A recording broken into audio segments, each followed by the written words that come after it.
Pessoal, muita coisa aconteceu nesse final de semana e esse domingo, agora à noite, você vai pegar um resuminho aí do que aconteceu, tá? A gente já começa aqui com os Estados Unidos suspendendo aí o visto de 8 ministros do STF, mais PGR, mais, na verdade, delegado da polícia, o Fábio Chor, mais o diretor da Polícia Federal, o Andrei, tá? Então a gente vê aí 13 vistos revogados em uma só canetada pelo Donald Trump. E agora a gente vê também, pessoal, o Eduardo Bolsonaro falando que o Trump entendeu que existe uma elite financeira, né, no Brasil que dá suporte ao regime, né? E além disso, o Lula não saiu da cadeia para a presidência da República sozinho, ele teve ajuda, pessoal, exatamente isso, tá? E agora os repórteres aí da CNN desesperados, né, tentando achar os porquês, né? Então, um deles chega a dizer que teria como o Brasil sair da crise sim, né, desde que o Lula trabalhasse de forma inteligente, né, e soubesse negociar, coisa que não acontece. Então vamos ouvir aqui os repórteres da CNN falando apavorados aí com na verdade essa escalada, né, dos Estados Unidos contra o Brasil. Vamos ouvir aqui.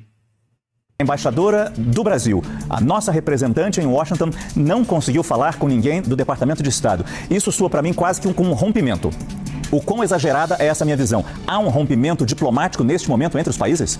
Formalmente não, mas na prática sim. Não há diálogo, não há comunicação. Segundo essa fonte americana, a resposta foi too late, tarde demais. Você vem agora falar com a gente porque nós impusemos essa alíquota de 50%. Não buscou o diálogo antes, a embaixadora estava em férias de verão, né? Mas antes disso, esse too late se refere desde que o Trump assumiu a Casa Branca no dia 20 de janeiro. Então a avaliação seria, segundo essa fonte, de que o Brasil não se esforçou para abrir canais diplomáticos com os Estados Unidos. Ei, Lorival.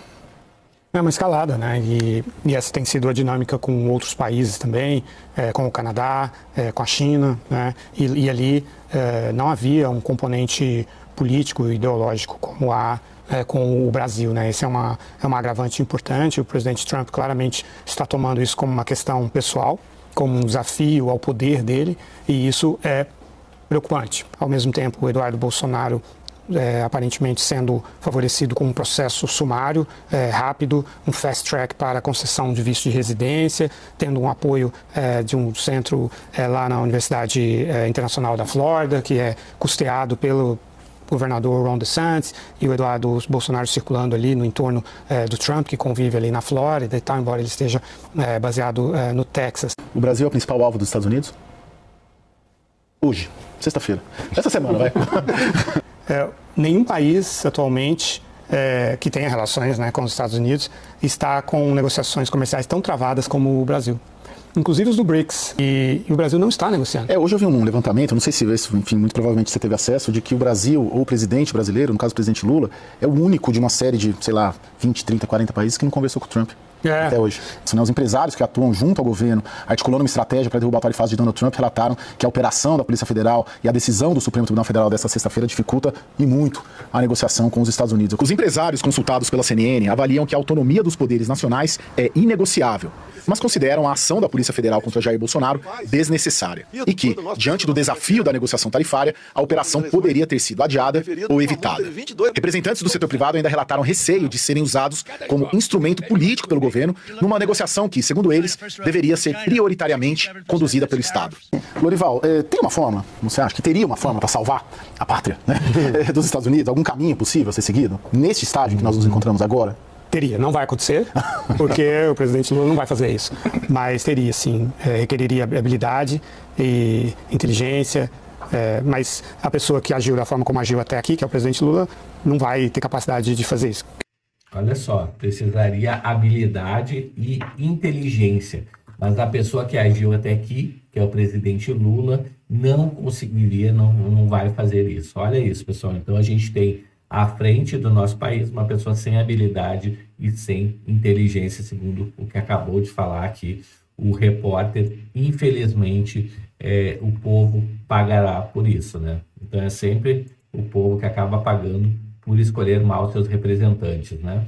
Então vamos lá, Estados Unidos suspenderam o visto de 8 ministros do STF e do PGR, dizem fontes. Então o governo dos Estados Unidos disse que notificaria pessoas afetadas pela medida. A gestão Trump não divulgou a lista, né, pessoal? Mas a gente já tem uma ideia aqui pelo que o Paulo Figueiredo falou e o Eduardo também falou, né? Além da suspensão do visto do ministro Alexandre de Moraes, o governo dos Estados Unidos também teria revogado o documento de outros 7 ministros da Suprema Corte, o PGR, o Paulo Gonet, e ainda mais o Fábio Chor, delegado da Polícia Federal, e o Andrei, que é o diretor aí da Polícia Federal. O próprio governo dos Estados Unidos afirmou que notificaria por e-mail as pessoas que teriam sido afetadas pela suspensão do visto.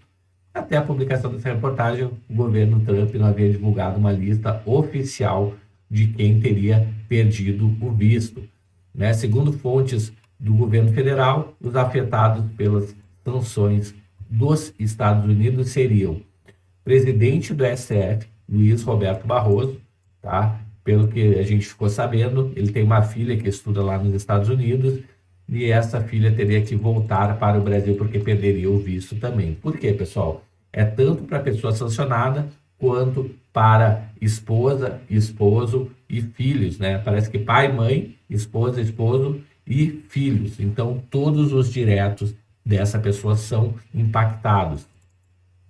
Também o Edson Fachin, o vice-presidente do STF, Dias Toffoli, né, ministro do STF, Cristiano Zanin, que foi o advogado do Lula e é ministro do STF, também perdeu o visto. Ele, esposa, filho e filha.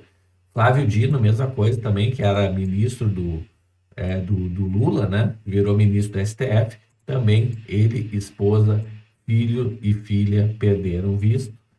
Carmen Lúcia, a mesma coisa. Gilmar Mendes, né?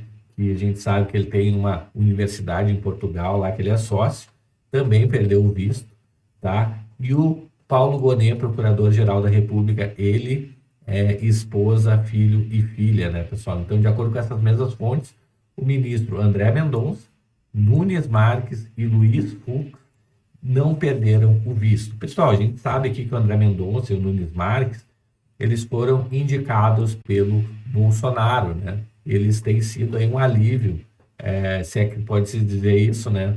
Para as questões do STF, embora eles não tenham força por serem somente 2 pessoas, né? Então, o Luiz Fux, ele está fazendo um contraponto interessante ao Alexandre de Moraes e ele foi muito aplaudido nas redes, tá, pessoal? Então, tá aí, por enquanto, essa a lista, né? Com certeza, essa semana vamos ter grandes novidades aí do Donald Trump em relação ao Brasil. Eu vou trazer tudo aqui com exclusividade para você. Chegou até aqui no vídeo? Inscreve no canal, habilita o sininho de notificações.